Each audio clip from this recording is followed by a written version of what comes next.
దమ్ము పౌరుషం ఉన్నది మాల వాళ్ళు చూపియాలి. మన దమ్ము ధైర్యం చూపియాలా లేదా?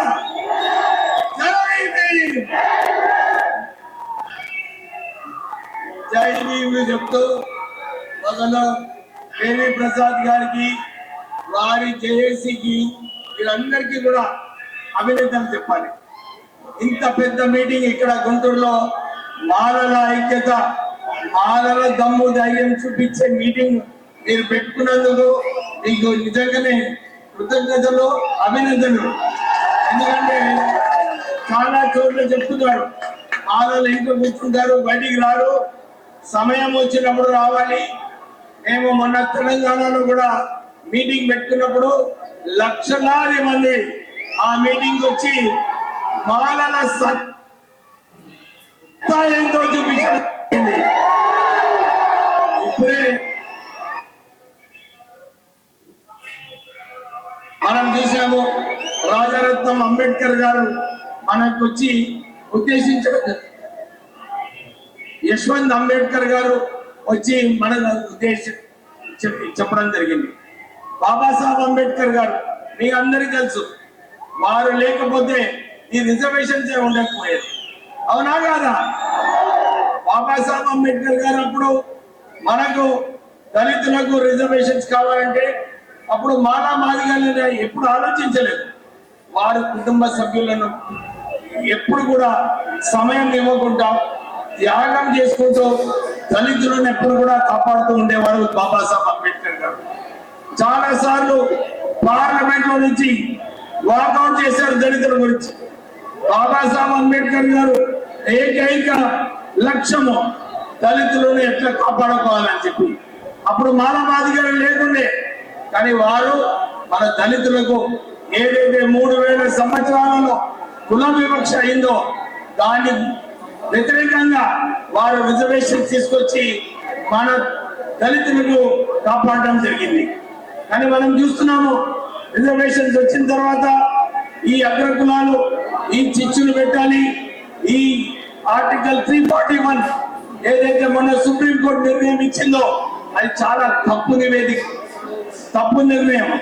ఎందుకంటే బాబాసాహెబ్ అంబేద్కర్ గారు అప్పుడే చెప్పినారు, ఆర్టికల్ 341 లో దళితులు ఎప్పుడు కూడా హోమోజినస్ గ్రూప్ అని చెప్పి, ఎప్పుడు కుల వివక్ష ఉన్నందువలన ఇది హోమోజినస్ గ్రూప్ అని చెప్పి బాబాసాహెబ్ అంబేద్కర్ గారు చెప్పారు.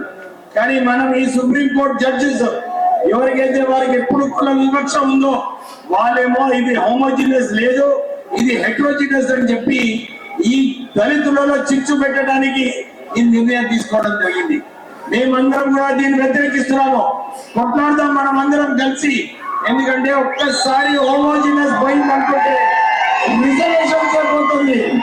మనం ఇది గమనించాలి, ఇది కేవలం మన దళితుల మీద కుట్ర.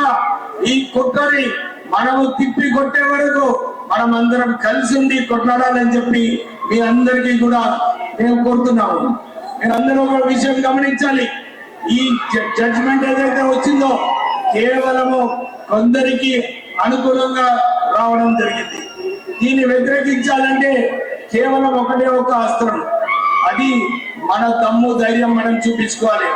పొలిటికలీ కొట్లాడాలి, లేకుంటే వీళ్ళు కోర్టుకు వెళ్ళి, ఎందుకంటే కోర్టులో అందరు అగ్రకులాలు ఉన్నారు, వారు జడ్జిమెంట్ ఏదైతే ఉందో మన దళితులకు రిజర్వేషన్ తీసేయాలని చెప్పి ఈ కుట్రతోనే మనకు అన్ని జడ్జిమెంట్స్ రావడం జరుగుతుంది.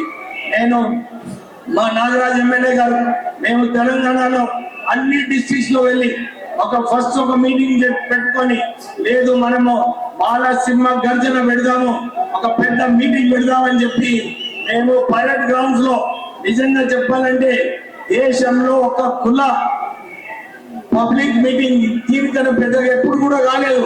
అది పైలట్ గ్రౌండ్స్ లో మాలల సత్తా ఏంటో మనం చూపించాం. అందరూ కూడా క్రమశిక్షణతో వారు వచ్చి 5 గంటల సేపు వాళ్ళు అక్కడ కూర్చొని, ఇంత పెద్ద వాన వచ్చినప్పటికీ కూడా కుర్చీలు పైన పెట్టుకున్నారు, కానీ ఎవరు ఒక్కరు మీటింగ్ కొని బయటికి వెళ్ళలేదు. వాళ్ళకి అందరికీ ఒకటే ఒక ఆలోచన, మన మాలా సత్తా ప్రజలకు చూపించేది ఉంది.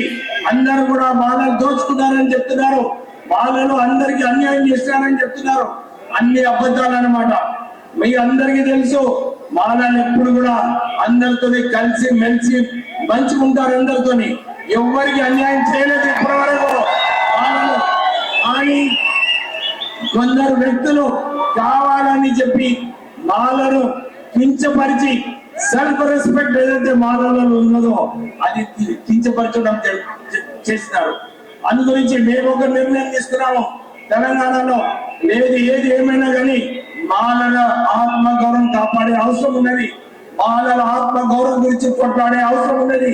ఏది ఏమైనా కానీ ఎవరు ఏమైనా కానీ వారి వ్యతిరేకంగా మేము కొట్లాడతామని చెప్పి ఇంత పెద్ద ఎత్తున అందరు కూడా మాలలు వారి వారి సొంత ఖర్చులతోని ఆ హైదరాబాద్ మీటింగ్ కి రావడం జరిగింది.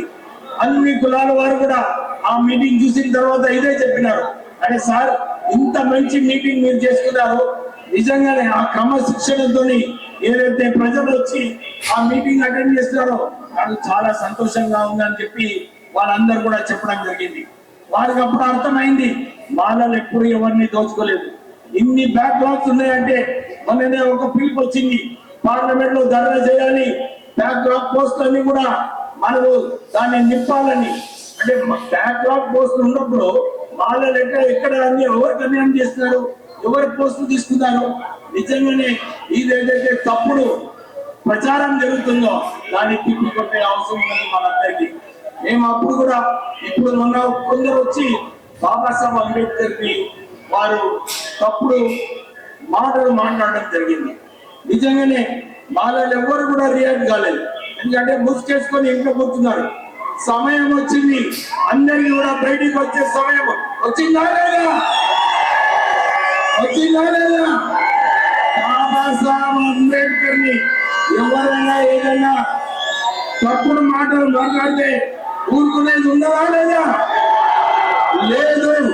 బాబాసాహెబ్ అంబేద్కర్ గారు మనందరికీ ఒక గౌరవం కల్పించారు.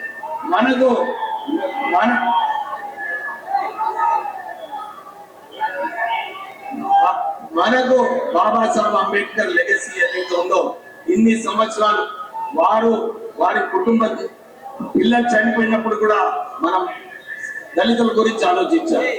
వారి గురించి వారు ఎన్ని సంవత్సరాలు ఎన్ని గంటలు మనం దళితుల గురించి ఆలోచించి కాన్స్టిట్యూషన్ రాసినప్పుడు కూడా దళితులకు ఎట్లా న్యాయం చేయాలి, దళితులకు ఎట్లా కాపాడుకోవాలని చెప్పి వారు ఇంత చక్కగా మనల్ని వాడు కాపాడుకుంటే కొందరు వ్యక్తులు వచ్చి బాబాసాహెబ్ అంబేద్కర్ ఏం చేస్తున్నారని చెప్తున్నారు.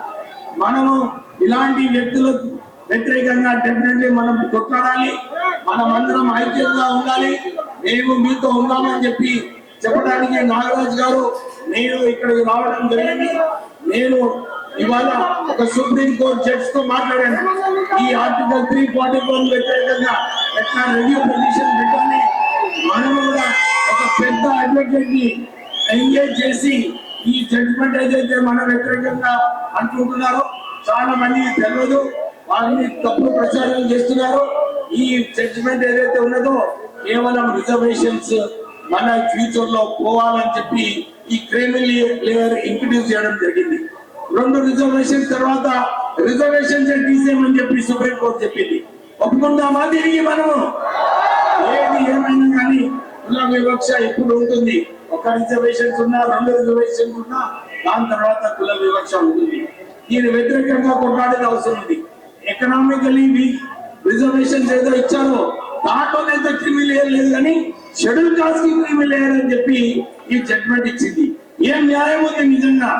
ఈ సుప్రీం కోర్టు న్యాయవాదులు చంద్రచూడ్ వారి తండ్రి కూడా చీఫ్ జస్టిస్ ఉండే, వారి వలన ఈయన జడ్జి అయినాడు. కానీ మన గురించి ఏమో క్రిమినల్ లేయర్ గురించి మాట్లాడుతున్నాడు చంద్రచూడ్. మనము ఈ సుప్రీం కోర్టు ఈ ప్రభుత్వాలు ఏదైతే అనుకుంటున్నారో మేము ఈ జడ్జిమెంట్ దీన్ని సరిగా పరిశీలించాలి.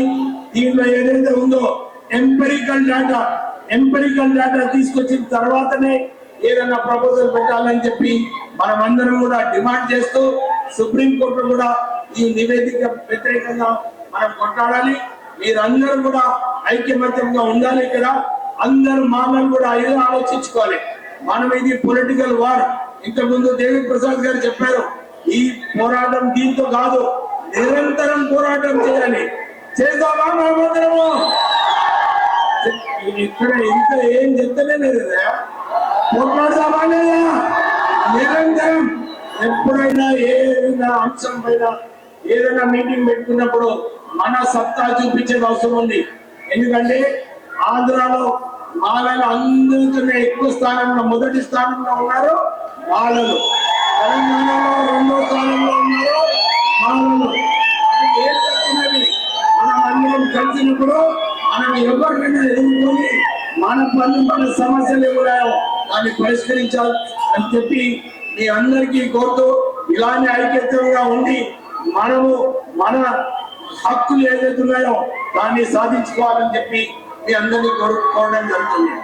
ఇంకోటి, చాలా మంది చెప్పినారు పాపులేషన్ ప్రకారంగా రిజర్వేషన్స్ కలపాలని. మన దళితులకు ఇప్పుడు 20% రిజర్వేషన్ చేయాలని చెప్పి మనం డిమాండ్ చేయాలి. 25% 25% రిజర్వేషన్ చేయాలని చెప్పి మనం డిమాండ్ రెజల్యూషన్ పాస్ చేయాలి కేంద్ర సర్కార్. ఈ మీటింగ్ లో మీ అందరికీ మరొకసారి జై భీమ్ చెప్పి, ఎందుకంటే మా ఫ్లైట్ ఉంది ఇప్పుడు, మేము మళ్ళీ పోవాలి. జై భీమ్.